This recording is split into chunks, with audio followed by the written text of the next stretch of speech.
উদয়পুর থেকে কাকরাবন যাবার সময় জমজরি এলাকায় TR03J7825 নম্বরের একটি বাইকের সঙ্গে একটি মারুতি ভ্যান যার নম্বর TR03J0762 সঙ্গে মুখোমুখি সংঘর্ষ হয়।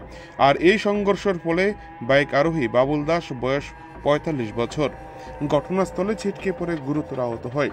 আর ঘটনা ঘটার সঙ্গে সঙ্গে এলাকার লোকজন ছুটে আসে। লোকজন আসার আগে মারুতি ভ্যানের চালক গাড়ি নিয়ে পালিয়ে যায়।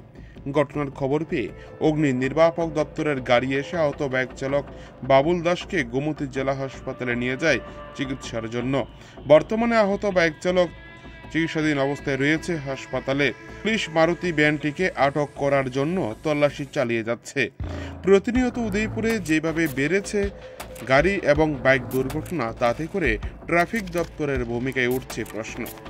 Bureau report, TV100 Bangla. বই আসছিলাম, বই থাকার পরে একটা শব্দ শুনছি, মনে হচ্ছে আমরা এই দোকানের কোন জায়গায় হয়েছে ঘটনাটা? এই জায়গায়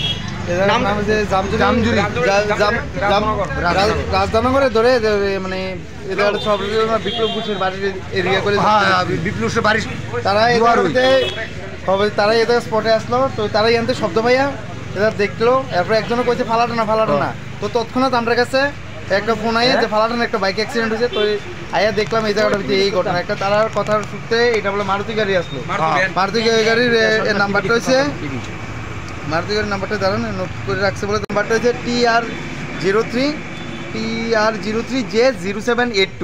এই নাম্বারের গাড়িটা তো ওনারা ধাক্কা মারিয়া গেছে। অনেকক্ষণ দাঁড়িয়ে আসলো গাড়ি। বাইক আরোহী এখন কোথায়? বাইক আরোহী এখন বর্তমানে ফায়ার সার্ভিস আইয়া ওনারা লয়ে গেছে টেপানি হসপিটালে।